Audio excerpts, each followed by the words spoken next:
नमस्कार दोस्तों, स्वागत है अपने YouTube channel top trending GK में। दोस्तों इस वीडियो में अपन देखने वाले हैं आज जो आपके एसएससी सीएचएसएल का 16 अक्टूबर को first plus second plus third shift में एग्जाम हुआ है। तो इनके ऑल शिफ्ट में जो आपके टोटल 75 जीके के सवाल पूछे गए थे, इनमें से 72 अब तक का रिकॉर्ड है। हाईएस्ट सवाल मिल चुके हैं, जिसमें प्रथम पारी के 24 सवाल हैं, सेकेंड शिफ्ट के टोटल 25 सवाल रहेंगे और थर्ड शिफ्ट के 23 क्वेश्चन है। तो अपन शिफ्ट वाइज देखने वाले हैं। सबसे पहले देखेंगे प्रथम पारी के सवाल। जो भी सवाल होंगे वो आपके 100% रियल और ऑथेंटिक होंगे। तो इस बात पर लाइक करते हुए वीडियो को कंटिन्यू कीजिए और आपको इसकी पीडीएफ फाइल हमारे टेलीग्राम चैनल पर मिल जाएगी। लिंक डिस्क्रिप्शन बॉक्स में है, वहां से आप ज्वाइन कर लीजिए। और सबसे पहले स्टार्ट करते हैं प्रथम पारी के जो टोटल 24 क्वेश्चन है, जो व्हाट्सएप की है उनको स्पेशल थैंक्स। उनमें रजत कपूर, हरिओम लेवा, प्रेम कुमार जांगीर, गणेश सैनी, दार्शिल और चंद्र प्रकाश यादव हैं। इन सभी भाइयों ने सभी रियल क्वेश्चन यहाँ पर व्हाट्सएप की हैं। आप भी अपने शिफ्ट में जब भी एग्जाम होते हैं तो व्हाट्सएप जरूर कीजिए। डिस्क्रिप्शन बॉक्स में आपको नंबर मिल जाएंगे। अभी आपके सैटरडे और संडे को शायद एग्जाम नहीं है, उसके बाद आपका एनालिसिस आएगा। तो पहला सवाल देखिए प्रथम पारी का, प्रथम बार वंदे मातरम है वो किस कांग्रेस अधिवेशन में गाया गया था? तो ये दोस्तों कलकत्ता वाला कांग्रेस अधिवेशन है, जो कि 1896 में हुआ था, इसमें गाया गया था, जिसके अध्यक्ष थे इस अधिवेशन के रहीमतुल्लाह सयानी। और जो आपका वंदे मातरम राष्ट्रगीत है, ये किनके द्वारा लिखित है? तो ये बंकिम चंद्र चट्टोपाध्याय द्वारा लिखित भारत का राष्ट्रीय गीत है, जो कि इन्होंने 1870 में लिखा था। कौन सी भाषा में? संस्कृत बांग्ला मिश्रित भाषा में लिखा था। और 1882 में ये उनका उपन्यास आनंद मठ में शामिल किया गया था। तो बहुत बार पूछा जाता है ये केस उपन्यास में है तो आनंद मठ में है। और पहली बार इसका जो अनुवाद किया गया था अंग्रेजी में, वो अरबिंदो घोष के द्वारा, और उर्दू में किया गया था आरिफ मोहम्मद खान के द्वारा इसका अनुवाद किया गया था।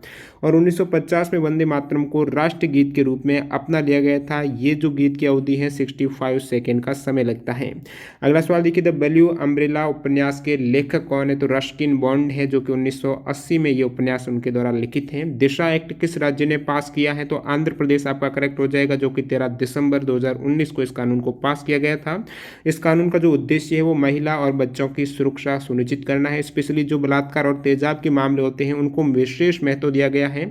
और जल्दी से जल्दी यहाँ पर 21 दिन के भीतर ट्रायल पूरा करके उनको कड़ी से कड़ी सजा का प्रावधान इसमें रखा गया है। नेक्स्ट सवाल देखिए, मेसोफिल जो कोशिका वो पादप के किस भाग में पाई जाती है? तो ये प्लांट्स के लीव्स यानी पत्ती में पाई जाती है। इसका जो प्रमुख कार्य रहता है मेसोफिल कोशिका का, वो पौधे के प्रकाश संश्लेषण, जो भोजन बनाता है सूर्य की उपस्थिति में, तो उसमें सहयोग करती है। मेसोफिल सेल्स हैं जो कि पत्ती में पाई जाती हैं। अगला सवाल यहाँ पर 47th जो चीफ जस्टिस हैं वो कौन है? या फिर इससे इस प्रकार सवाल पूछा गया था कि शरद अरविंद बोबड़े हैं वो कितने नंबर के चीफ जस्टिस हैं? तो आपके हो जाएगा 47वें नंबर के हैं, जो कि करंट सुप्रीम कोर्ट के चीफ जस्टिस हैं। अगला सवाल देखिए, 1986 में जो एशियाई गेम्स हुए हैं, एशियन गेम्स, उसमें भारत ने कितने गोल्ड मेडल जीते थे? एशियन गेम्स 1886 में भारत ने टोटल 5 गोल्ड, 9 सिल्वर और 23 ब्रॉन्ज मेडल के साथ 5वीं रैंक हासिल की थी। ये सियोल साउथ कोरिया में आयोजित किए गए थे। अभी मैं करंट की बात करूं तो 2018 में जो एशियन गेम्स हुए हैं उसमें भारत ने 16 गोल्ड, 23 सिल्वर और 32 ब्रॉन्ज मेडल के साथ 8वीं रैंक की थी। इंडोनेशिया में आयोजित किए गए थे। नेक्स्ट आपके 4 साल बाद जो 2018 के बाद 2022 में होंगे, कहाँ पर होंगे? हांगझाऊ चाइना में। अगला सवाल देखिए, किस नदी को देहांग या फिर दिबांग नदी के नाम से जाना जाता है? तो ये नदी है दोस्तों ब्रह्मपुत्र नदी, जो कि कहाँ पर है? अरुणाचल प्रदेश में इसे दिबांग नाम से जाना जाता है। अलग अलग जगह पर इस ब्रह्मपुत्र नदी का अलग अलग नाम है। जैसे कि चाइना से जो निकलती है तिब्बत में, तो इसका नाम है यरलुंग तसंगपो। ये निकलती कहाँ से? तो इसका उद्गम होता है तिब्बत के पुरुंग जिले के स्थित मानसरोवर झील के निकट होता है। चाइना में इसे बोला जाता है, क्या बोला जाता है? यरलुंग जेंगबो, या फिर तिब्बत में इसे यरलुंग तसंगपो या शाम्पो भी बोलते हैं। बांग्लादेश में इसे जमुना कहेंगे। अरुणाचल प्रदेश में इस नदी को देहांग बोला जाता है। गुरु नानक का जहाँ जन्म हुआ उस स्थान को पहले किस नाम से जाना जाता था? तो जन्म के बाद तो नाम पड़ गया ननकाना साहिब, उससे पहले राय भोईदी तलवंडी कहा जाता था। ये लाहौर के पास पाकिस्तान की जगह है एक, जहाँ पर जन्म हुआ था नानक देव जी, गुरु नानक का 1469 में हुआ था, जो कि सिखों के पहले गुरु हैं। और इनका स्वर्गवास हुआ है 22 सितंबर 1539 को करतारपुर में। नेक्स्ट वन देखिए, यहाँ पर मनिका बत्रा किस खेल से संबंधित है? मनिका बत्रा, जिन्हें 2020 में राजीव गांधी खेल रत्न भी दिया गया है। तो ये टेबल टेनिस, जो अपन एक्स्ट्रा फैक्ट करते हैं उसमें बहुत बार बताए हैं, ये टेबल टेनिस की है मनिका बत्रा। और 2018 राष्ट्रमंडल जो कॉमनवेल्थ गेम्स है उसमें उन्होंने गोल्ड जीता था सिंगल्स में। 2018 एशियन गेम्स में भी ब्रॉन्ज मेडल जीता है। भारत रत्न की शुरुआत कब हुई है? तो भारत रत्न जो कि भारत का सर्वोच्च नागरिक सम्मान है 1954 में शुरुआत हुई थी। 3 जनों को दिया गया था ये अवार्ड। सबसे पहले सी राजगोपालचारी, सर्वपल्ली राधाकृष्णन और सीवी रमन को दिया गया था। अभी करंट की बात करूं तो भारत रत्न 2019 में जो दिया गया है वो नानाजी देशमुख, भूपेन हजारिका और प्रणब मुखर्जी को। एक आपके सवाल था बैथोलिथ जो चट्टान है वो किस प्रकार का, एक जो बैथोलिथ चट्टानी पिंड है वो आग्नेय चट्टान का है। और आग्नेय चट्टान जिसमें मैग्मा या लावा के जमने से ये चट्टानें बनती हैं। आग्नेय चट्टान के अन्य उदाहरण की बात करूँ तो ग्रेनाइट हो जाएगा, आपके बेसाल्ट है, पेग्माटाइट है, डायरोइट है और गेब्रो है। और बैथोलिथ ये सबसे बड़ा आग्नेय चट्टानी पिंड है। इसके जैसे ही अन्य पिंड जैसे कि लोकोलिथ हो गया, फैक्योलिथ है, लाइपोलिथ है, ये भी आग्नेय चट्टान के हैं। एक सवाल था पृथ्वी के वायुमंडल में सेकंड सबसे अधिक मात्रा में मिलने वाली गैस कौन सी है? तो पृथ्वी के वायुमंडल में सेकंड सबसे अधिक मात्रा में मिलने वाली गैस ऑक्सीजन है। और सबसे ज़्यादा कौन सी है पृथ्वी के वायुमंडल में? तो 78% नाइट्रोजन, सेकंड आपकी ऑक्सीजन, फिर आर्गन है 0.93%, उसके बाद कार्बन डाइऑक्साइड 0.04%। नेक्स्ट यहाँ पे कौन से बल के कारण उत्तरी गोलार्ध व दक्षिणी गोलार्ध में हवाओं की दिशा में विक्षेपण हो जाता है? ये कोरियोलिस बल है जो कि पृथ्वी की अपने अक्ष पर घूर्णन गति के कारण क्या होता है कि उत्तरी गोलार्ध में जो भी ऑब्जेक्ट है जैसे कि हवाएं हैं, पवन वगैरह, वो दाहिनी और उत्तरी दाहिनी और दक्षिणी गोलार्ध वाली बाईं और टर्न कर जाती हैं, विक्षेपित हो जाती हैं और विषुवत रेखा पर इसका बल शून्य रहता है।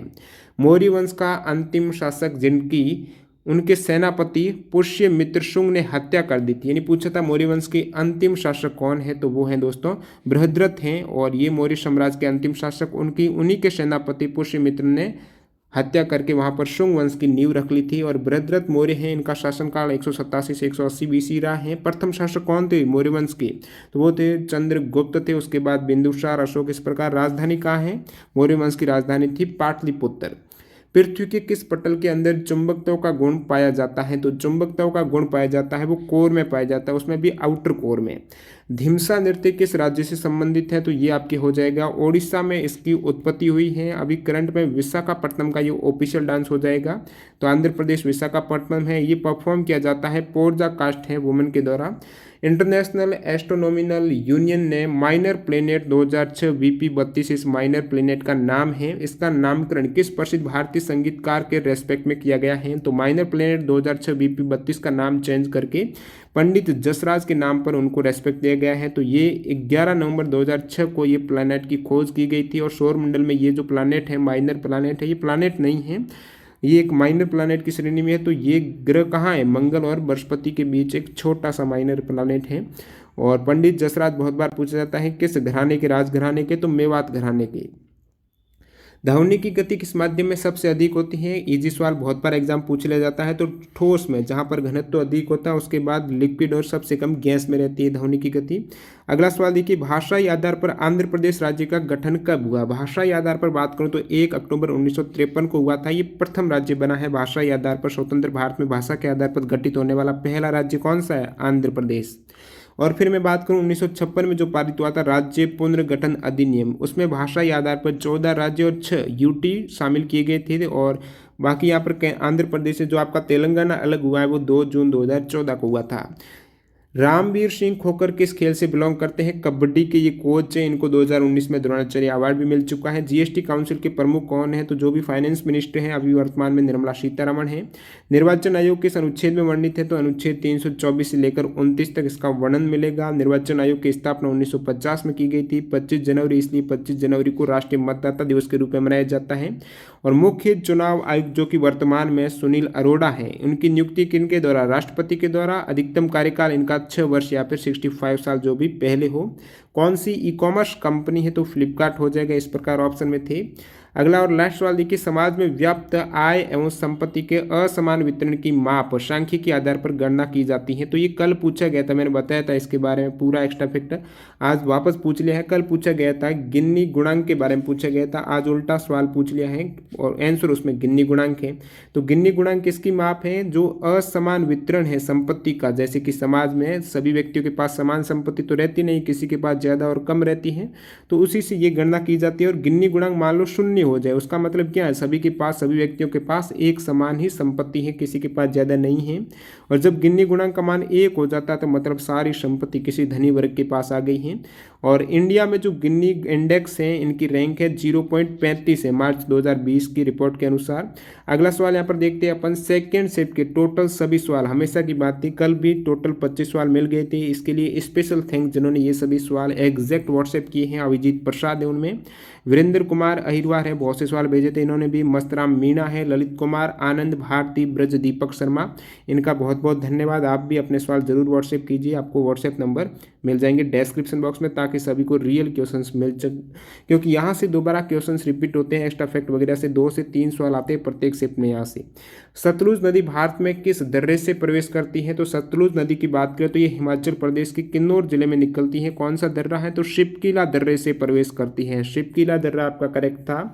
सतलुज नदी की बात करें तो ये तिब्बत के मानसरोवर के निकट राक्षस ताल है, वहां से इनका उद्गम होता है। स्थानीय नाम वहां पर इसका क्या है? लोगचैन खंबाव है। और इसी नदी पर कौन सा बांध बना हुआ? भाखड़ा नागल जो परियोजना है वो हिमाचल प्रदेश के बिलासपुर जिले में सतलुज नदी पर बनाई गई है। नेक्स्ट यहाँ पे हुमायूं नामा के लेखक कौन है? तो हुमायूं नामा है ये गुलबदन बेगम। गुलबदन बेगम कौन है? तो ये हुमायूं की बहन है, या फिर बाबर की आप कह सकते हो पुत्री। तो इनके द्वारा ये हुमायूं नामा लिखित है। इनकी सौतेला भाई हुमायूं के जीवन चित्रण का वर्णन करती हैं ये गुलबदन बेगम के द्वारा हुमायूं नामा। नेक्स्ट सवाल देखिए, IWGA के द्वारा आयोजित जो हॉकी में world games athlete of the year 2019 की विजेता है रानी रामपाल है। ऑनलाइन वोटिंग होती है इसमें। तो अलग अलग स्पोर्ट में देखिए, हॉकी में तो भारतीय रानी रामपाल, भारतीय महिला जो टीम है हॉकी की उसकी कैप्टन है, और यही world games athlete of the year 2019 जीती हैं। जनवरी 2020 तक गोवा के राज्यपाल आपको पूछा है तो उस समय सत्यपाल मलिक थे। अभी यहाँ पर एडिशनल चार्ज दिया गया है, वर्तमान में भगत सिंह कोश्यारी, ये महाराष्ट्र के भी राज्यपाल हैं। साथ साथ यहाँ पर क्योंकि जो सत्यपाल मलिक थे अभी वर्तमान में मेघालय के राज्यपाल बना दिए गए हैं 18 अगस्त 2020 के बाद। तो अभी इनके पास है, जो आपको पूछा गया था जनवरी 2020 तक, उसमें आपके सत्यपाल मलिक करेक्ट था। भारतीय संविधान में कुल कितने मौलिक कर्तव्य हैं? तो 11 कर्तव्य हैं। सबसे पहले जोड़े गए थे 2011 कर्तव्य में आपकी एक तो जोड़ा गया था जो 51वां अनुच्छेद 51 का है जी, संविधान संशोधन जो मिनी संविधान है। 42वें संशोधन के अंतर्गत टोटल 10 मौलिक कर्तव्य हैं, ये सरदार स्वर्ण सिंह समिति की अनुशंसा पर संविधान में जोड़े गए थे। उसके बाद 11वां जो ये कर्तव्य है, माता पिता या संरक्षक के द्वारा 6 से 14 वर्ष के बच्चों हेतु प्राथमिक शिक्षा प्रदान करना, जो कि 2002 में जोड़ा गया था 86 संविधान संशोधन के तहत। तो टोटल 11 यहाँ पर कर्तव्य हो जाएंगे, ये रशिया के संविधान से अडॉप्ट किए गए हैं। नेक्स्ट सवाल देखिए, राष्ट्रपति को अध्यादेश जारी करने की शक्ति किस अनुच्छेद में है? कानून बनाने की शक्ति राष्ट्रपति को। तो विश्रांति काल में जब कोई भी संसद के सदन का सत्र नहीं चल रहा हो उस केस में राष्ट्रपति कानून बना सकते हैं, अनुच्छेद 123 में ये इसका वर्णन मिलेगा आपको। अध्यादेश भारत के राष्ट्रपति के द्वारा लागू किया गया एक कानून है। ये कानून बहुत बार पूछ लिया जाता है, कितने सप्ताह के भीतर इसको मंजूरी मिलनी चाहिए संसद से जब भी सत्रवासन हो जाता है? तो संसद के द्वारा 6 सप्ताह के भीतर यहाँ पर मंजूरी दी जानी चाहिए। और नेक्स्ट सवाल की ओर मूव करते हैं, सवाल नंबर 7। बेसिक जो एक कंप्यूटर लैंग्वेज है उसकी आपको फुल फॉर्म पूछ लिया है सेकंड स्टेप में, तो beginners all purpose symbolic instruction code हो जाएगा बेसिक की फुल फॉर्म, जो एक कंप्यूटर लैंग्वेज है। मटकी नृत्य किस राज्य से संबंधित है? तो ये आपकी MP की है। MP में स्पेशल मालवा से है ये परंपरागत नृत्य। ICC टेस्ट मैच भारतीय खिलाड़ियों ने कितनी हैट्रिक ली है? तो आपको पूछ लिया है टेस्ट मैच में कितने भारतीय खिलाड़ियों ने हैट्रिक ली है अब तक ICC के अंतर्राष्ट्रीय जो। तो टेस्ट में अब तक 3 खिलाड़ियों ने हैट्रिक ली है। सबसे पहले हरभजन सिंह ने ली थी 2001 में, उसके बाद इरफान पठान ने 2006 में, लेटेस्ट अगस्त 2019 में जसप्रीत बुमराह ने ली थी वेस्ट इंडीज के खिलाफ टेस्ट मैच में हैट्रिक। वनडे की बात करूं तो भारतीय जो 5 हैट्रिक ले चुके हैं भारतीय खिलाड़ी, कुलदीप यादव के नाम 2 हैट्रिक हैं, फिर चेतन शर्मा और कपिल देव, मोहम्मद शमी, कुलदीप यादव, इस प्रकार टोटल 5 हैट्रिक है वनडे में। और चेतन शर्मा है ये प्रथम क्रिकेटर हैं हैट्रिक लेने वाले, वर्ल्ड कप मैच में इन्होंने हैट्रिक ली थी चेतन शर्मा ने। T20 की बात करूं तो T20 में भारत के हैट्रिक एक खिलाड़ी के नाम ही है, वो है दीपक चहर, जो कि बांग्लादेश के खिलाफ ली थी 2019 में।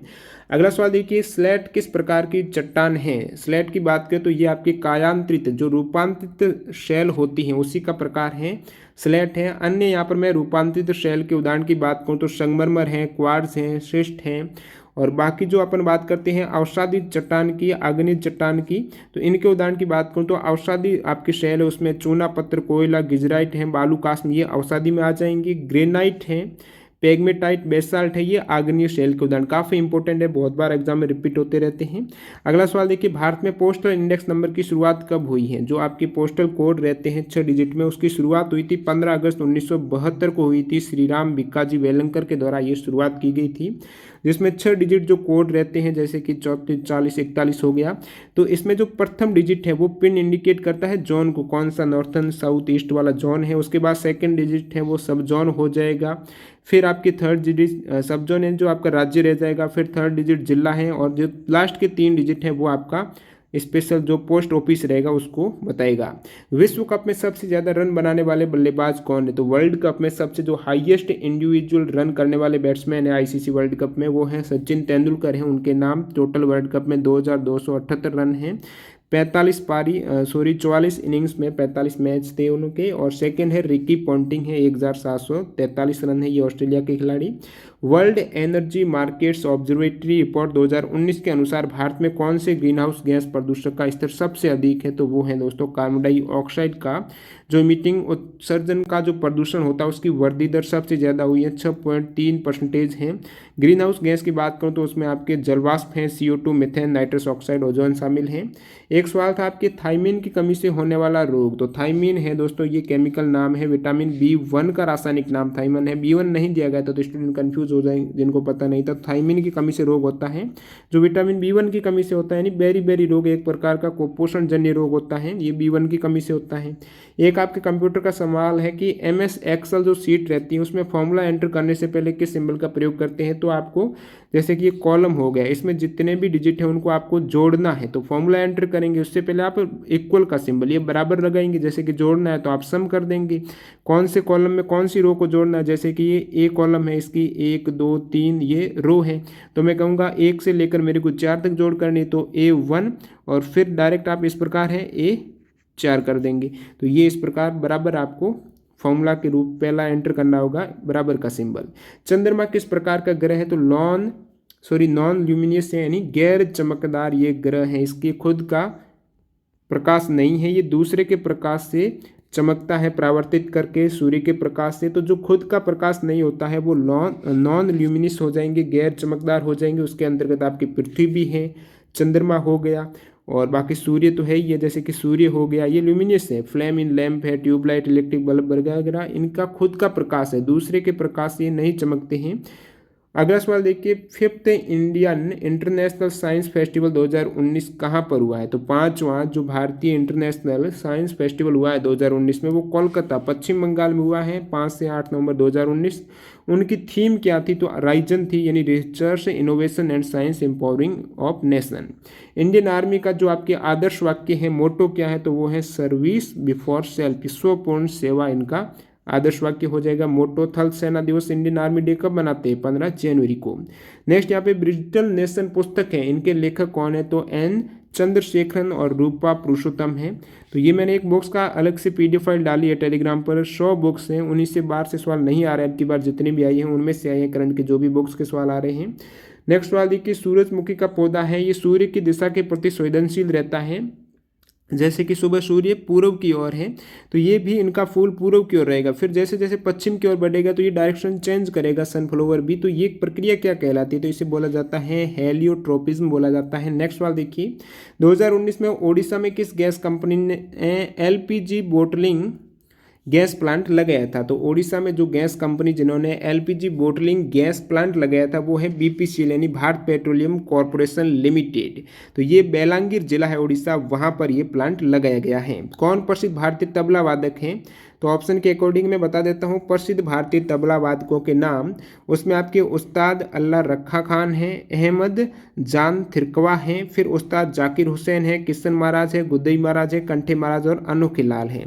भारत के प्रसिद्ध सितार वादक की बात करें जहाँ से सवाल आ सकता है तो पंडित रविशंकर, जो आपके ऑप्शन में था, तबला वादक नहीं है, ये सितार वादक है। उस्ताद लियाकत खान है, सुजात खान है, पंडित उमाशंकर मिश्रा है, ये सितार वादक है। बिस्मिल्ला खान कौन है? तो ये शहनाई वादक है। हरिप्रसाद चौरसिया है, बांसुरी वादक वादक, ये सभी काफ़ी इंपॉर्टेंट है। नेक्स्ट यहाँ पे एक कालिदास का है नाटक है मालविकाग्नि मित्रम है, ये किसकी रचना पूछा था, कालिदास की हो जाएगी। कालिदास के द्वारा रचित जो रचनाएं हैं उसमें 3 नाटक हैं, अभिज्ञान शाकुंतलम है, विक्रमोर्वशीयम है और मालविकाग्नि मित्रम है। 2 महाकाव्य है, रघुवंशम और कुमार संभवन। 2 खंड काव्य भी है, मेघदूतम और ऋतुस्वार, ये सभी कालिदास की रचनाएं। और नेक्स्ट कुछ 2 सवाल आपके सेकंड शिफ्ट के जिनका आंसर नहीं मिला। व्यापार तथा रोजगार का सिद्धांत अर्थव्यवस्था के किस भाग में है, एक एग्जैक्ट सवाल नहीं मिल पाया था, कष्ट और मेंटल से संबंधित था। नेक्स्ट सवाल देख लेते हैं। थर्ड शिफ्ट के 25 में से 23 सवाल मिले हैं, तो उनमें स्पेशल थैंक जिन्होंने व्हाट्सएप की है, तन्मय बासु हैं, शांतिलाल, सुमित कुमार, ऋषिका जोधार, राजेश मीणा, दीपक शर्मा, इन सभी कैंडिडेट ने यहाँ पर 23 सवाल एग्जैक्ट सेंड किए हैं। स्पेशल थैंक्स इन सभी को। भगवान विष्णु का 5वां अवतार क्या था, तो ये थर्ड शिफ्ट का पहला सवाल देखिए। भगवान विष्णु के टोटल 10 अवतार हुए हैं, इन्हें 10 अवतार कहा जाता है। 5वां अवतार है वामन, पहला मत्स्य, दूसरा कूरम, तीसरा वराह, चौथा नरसिंह, 5वां वामन, फिर आपके परशुराम, 7वां राम, 8वां कृष्ण है, 9वां बुद्ध है और 10वां कल्कि अवतार है। अगला सवाल देखिए, ल्यूकेमिया रोग किसके कारण होता है, तो ल्यूकेमिया रोग है, इसमें आपके जो सफ़ेद ब्लड सेल्स हैं WBC है, इसकी मात्रा है वो बढ़ जाती है, लाल ब्लड सेल्स से काफ़ी अधिक हो जाती हैं, यानी असीमित मात्रा हो जाएगी जब सफ़ेद रक्त कोशिकाओं की, उस केस में ये एक कैंसर हो जाता है रुधिर का।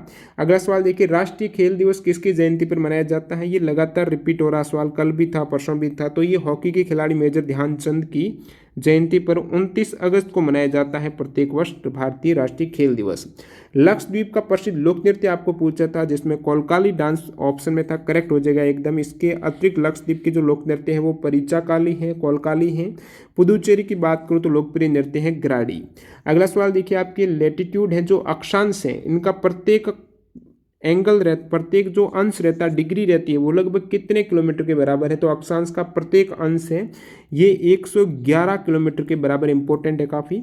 नेक्स्ट आपके जेसीबी प्राइज फॉर लिटरेचर 2019 किसे दिया गया है, तो 2019 में जेसीबी प्राइज दिया जाता है, ये साहित्य में दिया जाता है, माधुरी विजय को मिला है। इसकी शुरुआत 2018 से हुई है और ये सेकेंड आपके एडिशन हो जाएगा। और इसे अंग्रेजी में काम करने वाले जो भारतीय लेखक हैं या फिर अंग्रेजी में अनुवादित हैं जो फिक्शन हैं, उनमें विशिष्ट कार्य करने वालों को 25 लाख का पुरस्कार दिया जाता है। 2019 में माधुरी विजय को दिया गया था, 18 में बेंजामिन को दिया गया था। सबसे युवा लोकसभा सदस्य कौन है, तो चंद्रानी मुर्मू है, ये 2019 में ओडिशा के केनोझर जो लोकसभा क्षेत्र है वहाँ की लोकसभा मेंबर्स हैं। 25 वर्ष चाहिए MP के लिए और इनकी आयु भी 25 वर्ष, सबसे युवा। RBI के द्वारा नकली नोट की पहचान करने के लिए किस ऐप को जनवरी 2020 में लॉन्च किया गया, स्पेशल ये दृष्टिबाधित हैं जो भी, उनके लिए आसान हो जाएगा कौन सा नोट है, तो मणि ऐप ये लॉन्च किया गया है RBI के द्वारा। मणि की फुल फॉर्म क्या हो जाएगी, मोबाइल एडेड नोट आइडेंटिफायर। फिर आपके क्वेश्चन है, आप संविधान की कौन सी कितनी भाषाएं, देखिए संविधान की जो 8वीं अनुसूची में भाषाएं हैं वो टोटल कितनी है, तो 22 लैंग्वेज हैं। सबसे पहले मूल संविधान में कितनी थी, 14 थी, उसके बाद नई भाषाओं को ऐड किया गया है। बहुत बार सवाल पूछा जाता है, आप भाषाओं जरूर याद रखिए कौन सी भाषाएं हैं, तो अंग्रेजी नहीं है कि ये कौन सी भाषा नहीं है अपने संविधान में, ये सभी आपको 22 भाषा भी याद में रखनी है। तो 14 तो मूल संविधान में थी, फिर अलग अलग संविधान संशोधन करके, यहाँ से बहुत बार सवाल आता है, ये तीनों फैक्ट इंपॉर्टेंट है। तो सबसे पहली जोड़ी गई थी 14 के बाद सिंधी लैंग्वेज ऐड की गई थी 1967 में 21वें अमेंडमेंट के तहत। उसके बाद कोंकणी मणिपुरी नेपाली ऐड की गई थी 71वें संशोधन के तहत 1992 में। फिर लास्ट 2003 में 4 भाषाएं बोडो, डोगरी, मैथिली और संथाली ऐड की गई थी। अगला सवाल देखिए, rest regaining India's economic legacy जो पुस्तक है, इनके ऑथर कौन है, तो सुब्रमण्यम स्वामी करेक्ट हो जाएगा। राज्यसभा के बारे में कौन सा स्टेटमेंट सही नहीं है, तो आपके 4 जो स्टेटमेंट थे ऑप्शन में, उसमें एक ये था कि धन विधेयक राज्यसभा में पेश किया जाता है, नहीं किया जाता बिल्कुल, धन विधेयक केवल लोकसभा में पेश किया जाता है, ये स्टेटमेंट गलत हो जाएगा। धन विधेयक राष्ट्रपति की सिफारिश पर केवल लोकसभा में पेश करते हैं, राज्यसभा को उस पर अपनी सहमति या फिर रोकने का कोई शक्ति नहीं है। बाकी आपको पता है राज्यसभा में जो भी सदस्य हैं उसमें से 12 सदस्य हैं वो राष्ट्रपति के द्वारा नाम निर्देशित रहते हैं और ये आपका एक उच्च सदन हो जाएगा। और इसमें की बात करें तो अनुच्छेद 80 में ये बताया गया कि 12 सदस्य राष्ट्रपति के द्वारा नाम निर्देशित हैं। टोटल 250 जो सदस्य हैं उनमें से किस राजवंश की राजधानी दक्षिण में नहीं है, इस प्रकार से 4 ऑप्शन थे, तो इसमें पाल करेक्ट हो जाएगा। देखिए मैं पल्लव की बात करूं तो इनकी राजधानी कांची जो कि तमिलनाडु कांचीपुरम में बिल्कुल दक्षिण में हो जाएगा। फिर चोल की बात करूँ तो इनकी भी राजधानी क्या थी, तंजावुर थी, ये भी तमिलनाडु में तो दक्षिण में है। यादव की बात करें तो इनकी कहीं महाराष्ट्र के आसपास है, तो ये दक्षिण के आसपास आप कह सकते हो। तो पाल वंश की यादव की बात करें तो ये यादव की राजधानी दौलताबाद महाराष्ट्र के आसपास। एक ऑप्शन आपकी पाल वंश है, तो पाल वंश की बिल्कुल आ जाएगी आपके पूर्व में, क्योंकि ये बिहार में थी, इनकी मंगोर में इनकी राजधानी थी, मुंगर, पाटलिपुत्र वगैरह में। अगला सवाल देखिए, स्वपोषी पादप अपना भोजन और ऊर्जा किस प्रक्रिया से प्राप्त करते हैं? ये सवाल प्रकाश संश्लेषण फोटोसिंथेसिस के द्वारा जो स्वपोषी पादप अपना भोजन बनाते हैं। नेक्स्ट यहाँ पे अगला सवाल देखिए यहाँ पर, पिकलियाल पुरातात्विक स्थल किस काल का है? तो ये जो पुरातात्विक स्थल है पिकलियाल, ये न्यूलोथिक पीरियड यानी नवपाषाण काल का कर्नाटक राज्य का एक गांव है और इसकी जो खुदाई की गई थी 1952 में की गई थी। एफ रेमंड एल्चिन के द्वारा इनकी खुदाई की गई थी। किस स्टेडियम का नाम बदलकर 2019 में अरुण जेटली स्टेडियम रखा गया? तो ये फिरोज शाह कोटला स्टेडियम है जो कि दिल्ली में है, नामकरण यहाँ पर हुआ है इसका चेंज 2019 में अरुण जेटली। कर्क रेखा भारत के किस राज्य से गुजरती है? तो टोटल 8 राज्यों से गुजरती है। कैंसर लाइन है जो उसमें आपके आ जाएंगे गुजरात, राजस्थान, मध्य प्रदेश, छत्तीसगढ़, झारखंड, पश्चिम बंगाल, त्रिपुरा और मिजोरम है। ट्रिक से याद रख सकते हो, मित्र पर गमछा झार है, तो ये पहला जो भी लेटर है इन सभी राज्यों को इंगित करेगा। कर्क रेखा की बात करें तो ये उत्तरी गोलार्ध में भूमध्य रेखा के समांतर है, 23.5 डिग्री पर स्थित है। ये पश्चिम से पूर्व की ओर खींची गई एक काल्पनिक रेखा हो जाएगी और इसी रेखा पर जो कर्क रेखा है इस पर यदि सूर्य आ जाता है तो उत्तरी गोलार्ध में 21 जून का दिन सबसे लंबा, रात सबसे छोटी होती है क्योंकि 21 जून को सूर्य इस रेखा के एकदम लंबवत रहेगा। नेक्स्ट सवाल देखिए, जो अनानास है, पाइनएप्पल है, वो किस प्रकार का पादप है? तो ये एक उष्ण कटिबंधीय पौधा है। पादप की बात करें तो ये एंजियोस्पर्म की श्रेणी में एक बीजपत्री पादप है, यानी इसके फल है वो बीज के अंदर ढकी हुई अवस्था में रहेंगी। नेक्स्ट वन देखिए यहाँ पर, all India council of sport हैं, उन्होंने जनवरी 2020 में एडवाइजरी पैनल है उसमें से किसे बाहर किया गया? ये ऑप्शन थे, तो बाहर किया गया है 2 खिलाड़ियों को, उसमें आपके विश्वनाथन आनंद है और सचिन तेंदुलकर हैं, और शामिल किया गया है श्रीकांत को और हरभजन सिंह को। तो all India council of sports से मास्टर ब्लास्टर सचिन तेंदुलकर और शतरंज खिलाड़ी विश्वनाथन आनंद का नाम बाहर कर दिया है। और फिर इसका गठन की बात करें तो ये AICS का गठन हुआ था दिसंबर 2015 में। इस काउंसिल का जो उद्देश्य है वो खेलों के विकास से संबंधित जो भी मामले हैं उनको हल करना है, और इस काउंसिल में क्रिकेटर हरभजन सिंह और के श्रीकांत को शामिल किया गया है। अगला सवाल, 3 तरफ से पानी से घिरा हुआ एक भूभाग जहां पर 3 तरफ जल है, एक तरफ आपकी जुड़ा रहेगी जल संधि से भूस्थल, तो वो प्रायद्वीप पेनिसुला हो जाएगा। और ये जो द्वीप देखिए, ये तो आपके प्रायद्वीप हो गया जिसमें 3 तरफ से जल है, और चारों तरफ से जब जल हो जाता है तो वो आपकी द्वीप हो जाएगा। नेक्स्ट वन देखिए, तीसरी पीढ़ी के कंप्यूटर में किसका प्रयोग किया जाता है? तो IC का होता है, इंटीग्रेटेड सर्किट। प्रथम पीढ़ी में वैक्यूम ट्यूब, उसके बाद ट्रांजिस्टर का है, फिर तीसरी में आपकी ये IC का हो गया। चौथी पीढ़ी में VLSI जो माइक्रो प्रोसेसर होता है, वेरी लार्ज स्केल इंटीग्रेशन है। पांचवी पीढ़ी में ULSI यानी अल्ट्रा लार्ज स्केल इंटीग्रेशन जो माइक्रो प्रोसेसर है उस पर आधारित रहता है। एक सवाल थे आपके, प्रोडक्शन पॉसिबिलिटी कर्व है उनसे कौन सी जानकारी का पता नहीं चलता है? तो इसका आंसर यदि आपको पता है तो कमेंट करके जरूर बताइए। जो उत्पादन संभावना वक्र है, ये वक्र 2 वस्तुओं के उन संयोगों को दर्शाता है जिन्हें दिए गए संसाधनों व तकनीक के द्वारा उत्पादित किया जा सकता है। और अब यहाँ पर कुछ 2 सवाल हैं जिनके आंसर नहीं मिले हैं। सेंट्रल सर्वर जहाँ सभी फाइल स्टोर होती हैं, प्लेट मोमेंट रिज से एक सवाल था, एग्जैक्ट क्या सवाल था आप कमेंट करके बता सकते हो, जेएनवी कैंडिडेट का 3rd शिफ्ट में था। बाकी इसकी PDF फाइल सभी 72 क्वेश्चंस की आपको रात्रि 10 बजे के आसपास टेलीग्राम चैनल पर मिल जाएगी। डिस्क्रिप्शन बॉक्स में लिंक है, जरूर ज्वाइन कीजिए। इससे पहले वाली सारी PDF फाइल अवेलेबल है, अन्य इंपॉर्टेंट फाइल भी वहाँ पर स्टडी मटेरियल है तो उनका लाभ उठा सकते हो। वीडियो पूरा देखने के लिए आपका बहुत बहुत धन्यवाद। चैनल पर पहली बार विजिट कर रहे हैं तो सब्सक्राइब करते हुए जाना। मिलते हैं ऐसे ही किसी नए वीडियो के साथ, तब तक के लिए वंदे मातरम, जय हिंद दोस्तों।